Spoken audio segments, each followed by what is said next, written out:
Trenirao sam i igrao košarku profesionalno većinu svog života i volim sport i druženje. Ja se košarkaškom timu u principu priključio odmah kada sam i došao u PwC 2019. U principu isto sam trenirao košarku i zbog druženja i dobre ekipe sam se priključio i košarkaškom timu. Pridružila sam se PwC-ovom sportskom timu jer mi se to činilo kao super prilika za upoznavanje novih kolega, za bavljenje sportom, za uživanje na terenu.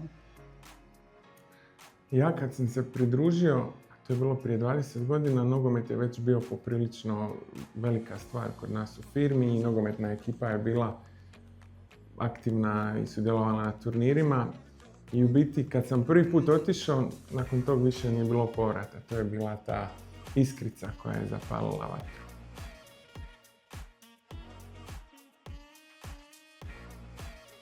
Za mene je sport neizostavan dio privatnog i poslovnog života, zato što kroz duh zajedništva prolazimo i kroz teške trenutke i lijepe trenutke prema zajedničkom cilju.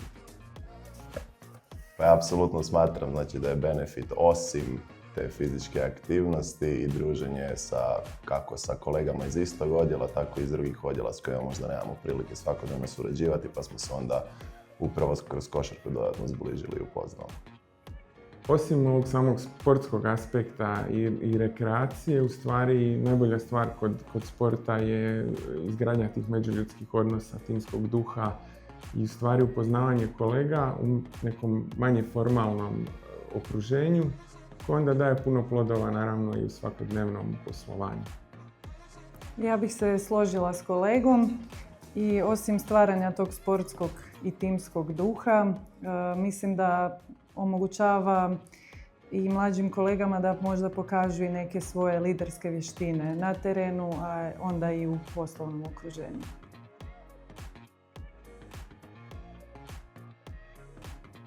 Kao najdraže PwC uspomene definitivno su one vezane za PwC turnire na koje nas firma šalje svake godine, a posebice sam ponosan na prošlogodišnji uspjeh ekipe koju smo ostvarili.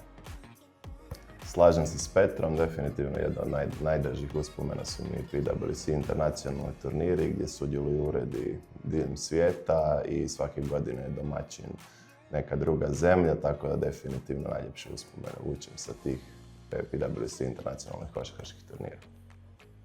Moja najdraža PwC sportska uspomena je sa turnira u Mađarskoj gdje smo igrali polufinale protiv Mađarica. U jednom trenutku neka druga ekipa je donijela zvučnik i počela se puštati muzika i onda je cijela utakmica zapravo bila prekinuta. Svi su počeli plesati, uključujući i suce. I to mi je bilo baš jedno jako zabavno iskustvo sa terena. Sjećam se toga. Dobar turnir. Ali meni ipak najveći nekako kruna karijere je bio turnir u Medulinu gdje smo nakon godina i godina jako dobrih rezultata konačno uspjeli osvojiti neslužbeno svjetsko prvenstvo PwC Football Tournament pred jedno 40-ak muških ekipa i na to sam baš ponosan.